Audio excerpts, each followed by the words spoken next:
शिवसेना पक्ष आणि चिन्हावर सुप्रीम कोर्टात आज पुन्हा सुनावणी। दुपारी 2 वाजता सुनावणीला होणार सुरुवात। आजही कपिल सिब्बल ठाकरेंच्या वतीने युक्तिवाद करणार। स्थानिक संस्थांच्या निवडणुकांचं बिगुल पुढील वर्षीच वाजण्याची शक्यता। 20 जिल्हा परिषदा 211 पंचायत समित्यांच्या निवडणुकांसंदर्भात आज सुप्रीम कोर्टात सुनावणी। SIR पूर्ण झाल्यावरच निवडणुका लागण्याचे संकेत। एकनाथ शिंदेंसमोर वाजलं भलतंच वंदे मातरम। ठाण्यातील परिवहन विभागाच्या कार्यक्रमातील अजब प्रकार। वंदे मातरम ऐवजी वाजलं हिंदी चित्रपटातील गीत। इथून पुढे आयोजकांनी काळजी घेतली पाहिजे, शिंदेंचं आवाहन। शिवसेना आणि भाजपमधील वाद पुन्हा चव्हाट्यावर। ठाण्यातील परिवहन विभागाच्या कार्यक्रमाला एकही भाजप नेता नाही। निमंत्रण पत्रिकेमध्ये नाव असूनही गणेश नाईक, माधुरी मिसाळ गैरहजर। पुण्यामध्ये खड्ड्यामुळे एकाचा बळी। महाळुंगे बालेवाडीमध्ये खड्ड्यामुळे 11 वर्षीय मुलाचा मृत्यू। खड्ड्यामुळे दुचाकी घसरून पडल्यानंतर मागून आलेल्या आयशर ट्रकनं मुलाला उडवलं।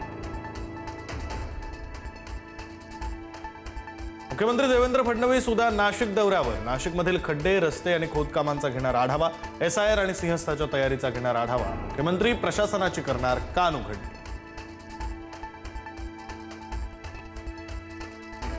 FDAला मुंबई हायकोर्टाकडून 5 लाख रुपयांचा दंड। स्वीट शॉपला द्यायला लावली 5 लाखांची भरपाई। 98% नियम पाळूनही पुण्यातील गुरु नानक डेअरीचा परवाना केला होता निलंबित।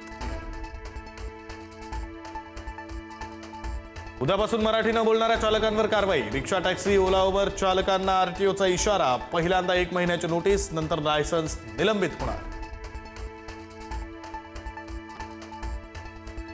रावतीच्या मेळघाटातून आदिवासी विद्यार्थ्याच्या मृत्यूची धक्कादायक घटना समोर आली।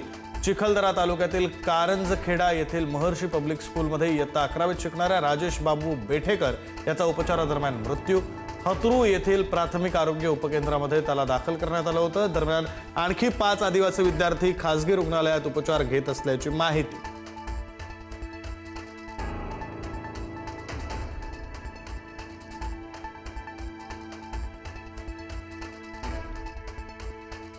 झारखंडमधील विद्यार्थी आंदोलनाला यश। झारखंड कर्मचारी निवड आयोगाची परीक्षा रद्द। मुख्यमंत्री हेमंत सोरेन यांची घोषणा। JSPC आणि JSSC CGL परीक्षा रद्द करण्याची मागणी मंजूर।